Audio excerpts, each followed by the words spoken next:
JNTU యూనివర్సిటీలో students protection forum విద్యార్థులు CM Revanth రెడ్డికి బహిరంగ లేఖ రాశారు.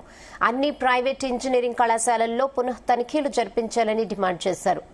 ఆ తనిఖీలను అఫిలియేటెడ్ యూనివర్సిటీ ఆధ్వర్యంలోనే నిర్వహించాలని కోరారు.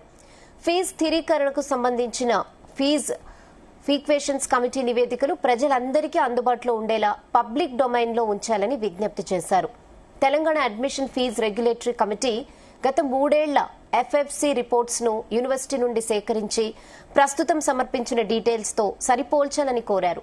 ఇందులో ఏవైనా వ్యత్యాసాలున్నా, తప్పుడు సమాచారం ఇచ్చినా కళాశాలలపై కఠిన చర్యలు తీసుకుని ఈ ఏడాది అడ్మిషన్ ప్రక్రియలో వాటిని అనుమతించకూడదని స్పష్టం చేశారు.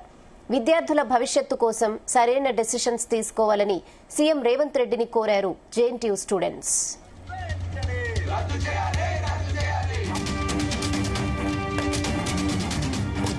లక్షలాది మంది విద్యార్థులు ఈరోజు ఇంజనీరింగ్ విద్యను అభ్యసిస్తూ ఉన్నారు.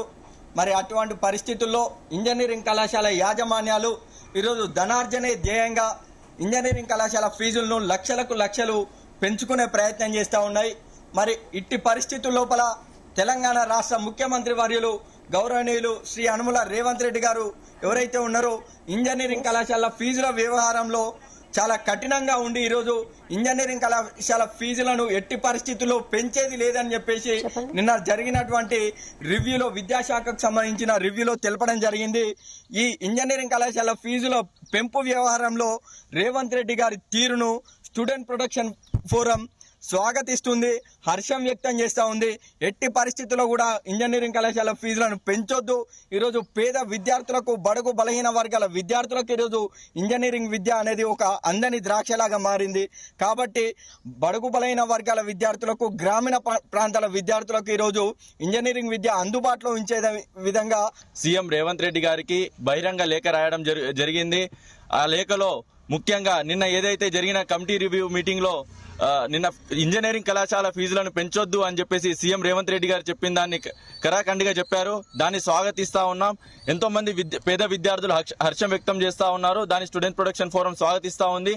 అంతేకాకుండా ఫీజుల పైన ఎలాంటి కఠిన చర్యలు తీసుకున్నారో అదే విధంగా ఏదైతే ఫేక్ ఫ్యాకల్టీ రిక్రూట్మెంట్ అయితే ఇంజనీరింగ్ కళాశాలల్లో జరుగుతూ ఉందని చెప్పేసి చాలా వార్తలు వస్తూ ఉన్నాయి. దానిపైన కూడా ప్రభుత్వం స్పందించి ఏదైతే ఆయా ఎఫ్ఎఫ్సి రిపోర్ట్లను అన్నింటినీ తీసి గత 3 సంవత్సరాల రిపోర్ట్లను కంపేర్ చేసి అందులో ఉన్నటువంటి ఏమైనా తేడాలుంటే ఏ ఇంజనీరింగ్ కళాశాలల్లో తేడాలు ఉన్నాయో ఆ ఇంజనీరింగ్ కళాశాలను అన్నింటినీ బ్లాక్ లిస్ట్ లో పెట్టి ఏదైతే ఎంసెట్ కౌన్సిలింగ్ రేపు ఎల్లుండో ప్రారంభం కానుంది, ఆ ఎంసెట్ కౌన్సిలింగ్ లో కూడా ఆ కాలేజీలను బ్లాక్ లిస్ట్ లో పెట్టవలసిందిగా స్టూడెంట్ ప్రొటెక్షన్ ఫోరం డిమాండ్ చేస్తా ఉంది.